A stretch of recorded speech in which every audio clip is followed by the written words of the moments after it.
1447ኛው የኢድ አልአድሃ አረፋ በዓል ዛሬ በመላ ኢትዮጵያ በልዩ ልዩ ስነ ስርዓቶች ተከበረ። የኢትዮጵያ ብሔራዊ ምርጫ ቦርድ ከነገ ሐሙስ ግንቦት 20 ቀን ጀምሮ ያሉ 4 ቀናት የጥሞና ቀናት ሆነው እንደሚቆዩ አሳወቀ። ቦርዱ የፊታችን ሰኞ ግንቦት 24 ቀን 2018 ዓ.ም ለሚካሄደው ምርጫ ስራ ዝግ እንደሚሆንም ዛሬ ባወጣው መግለጫ አሳውቋል። ካናዳና ባሃማም የኢቦላ ተዋሲ መስፋፋትን በመስጋት የኮንጎ ዲሞክራሲያዊ ሪፐብሊክ፣ የኡጋንዳና የደቡብ ሱዳን ተጓዦች ላይ ጊዜያዊ የጉዞ ክልከላን ተግባራዊ ያደረጉ።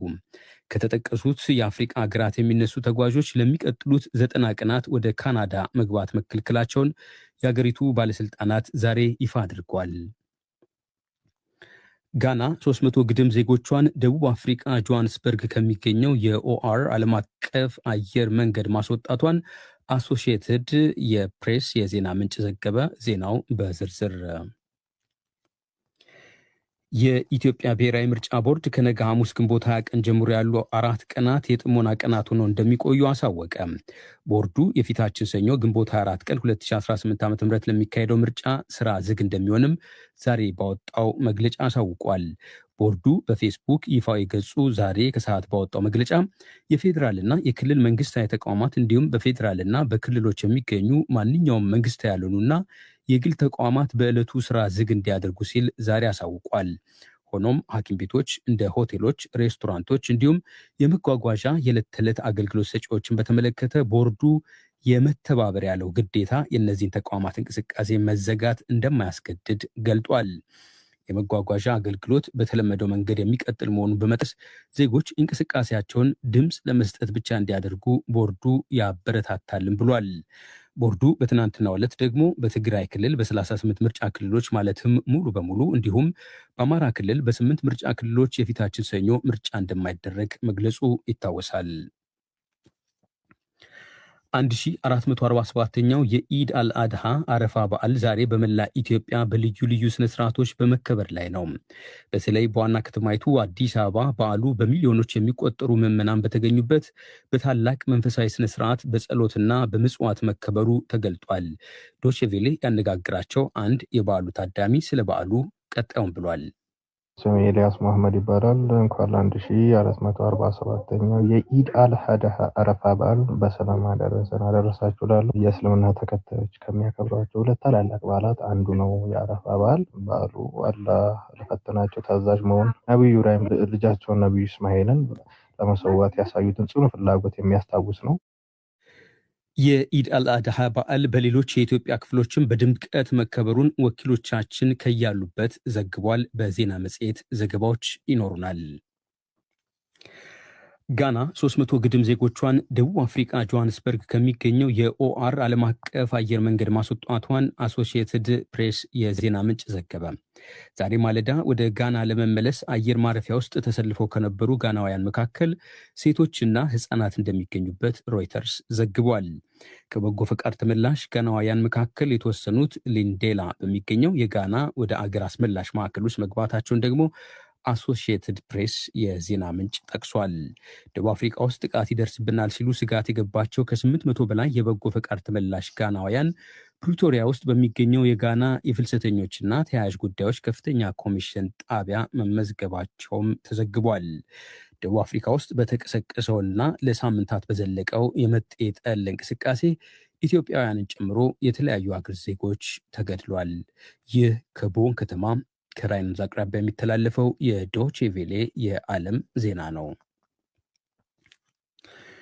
ካናዳና ባሃማ የኢቦላ ተዋሲ መስፋፋትን በመስጋት የኮንጎ ዲሞክራሲያዊ ሪፐብሊክ፣ የኡጋንዳና የደቡብ ሱዳን ተጓዦች ላይ ጊዜያዊ የጉዞ ክልከላን ተግባራዊ አደረጉም። ከተጠቀሱት የአፍሪቃ ሀገራት የሚነሱ ተጓዦች ለሚቀጥሉት 90 ቀናት ወደ ካናዳ መግባት መከልከላቸውን የአገሪቱ ባለስልጣናት ዛሬ ይፋ አድርጓል። የኢቦላ ተዋሲ ካናዳ ውስጥ እንዳይስፋፋ ለመግታትም በድንበሮች ላይ ጊዜያዊ ቁጥጥር እንደሚኖር አሳውቋል። ይህንንም የካናዳ ጤና ሚኒስትሯ ማጆሪ ሚሼል ተናግሯል። ከማህበረሰብ ጤና አንጻር ካናዳውያን ቋሚ የመኖሪያ ፈቃድ ያላቸውና ሌሎች ያልተጋለጡ ተጓዦች ላለፉት 21 ቀናት የኮንጎ ዴሞክራሲያዊ ሪፐብሊክ፣ ኡጋንዳና ደቡብ ሱዳንን ጎብኝተው ከሆነ ተህዋሲው ሊተላለፍ ለሚችልባቸው 21 ቀናት ራሳቸውን ከሌሎች ለይተው እንዲቆዩ ይጠየቃሉ። የሚመለከተው መስሪያ ቤት ወይም ፒያክ ካናዳውያን ስለ ሁኔታው ግንዛቤ መጨበጣቸውን ብሎም ደህንነታቸው መጠበቁን ለማረጋገጥ ከአውራጃዎችና ግዛቶች ጋር በቅርበት ተባብሮ ይሰራል። የባሃማ መንግስት በበኩሉ ያወጀው የመግቢያ ቁጥጥር ከዛሬ ጀምሮ ተግባራዊ መሆኑን አሳውቋል። ለሚቀጥሉት 30 ቀናትም ይጸናል ብሏል። ቁጥጥሩን የአገሪቱ የጤና ሚኒስቴር እንዲከታተልም ማዘዙ ታውቋል። ሮይተርስ የዜና ምንጭ ባሃማም የጉዞ ክልከላ አድርጋ እንደነበር ቀደም ብሎ ዘግቦ ነበር። የዓለም ጤና ድርጅት የኢቦላ ስርጭት ስጋት እጅግ ከፍተኛ ደረጃ መድረሱን አርብ ዕለት ዘግቦ እንደነበረም የዜና ምንጩ አክሏል።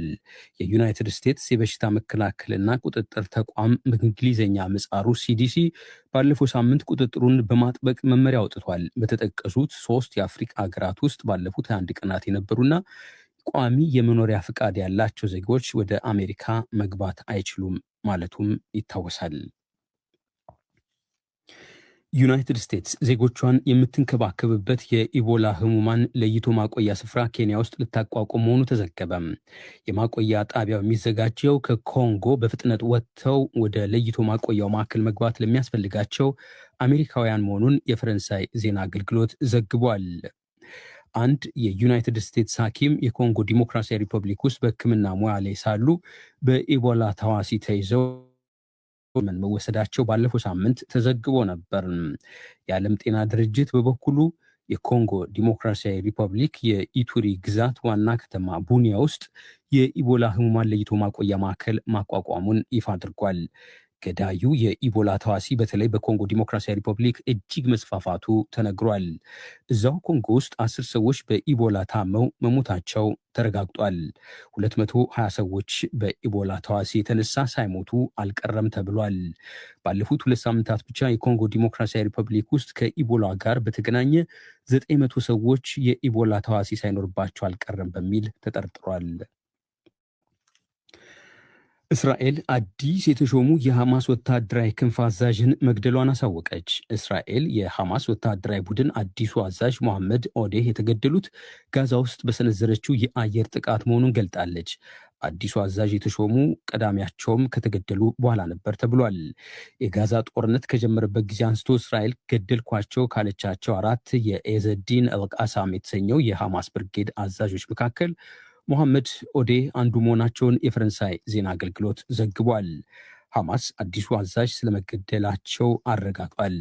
አዲሱ አዛዥ ጋዛ ውስጥ በሚገኘው መኖሪያ ቤታቸው ከባለቤታቸውና ከ2 ልጆቻቸው ጋር መገደላቸውን ጠቅሷል። ምንም እንኳን እስራኤል ከሐማስ ጋር ባለፈው ዓመት የተኩስ አቁም ብታደርግም ላለፈው 1 ዓመት በተለያየ ጊዜ የአየር ጥቃት ሰንዝራለች። እስራኤል ሐማስ ሙሉ ለሙሉ ትጥቅ እፈታለሁ ያለውን ቃሉን አልጠበቀም ስትልም ትወቅሳለች። ይህ በእንዲህ እንዳለ እስራኤል ሊባኖስ ውስጥ የሂዝቦላ ባለቻቸው ይዞታዎች ላይ ጥቃቷን አጠናክራለች።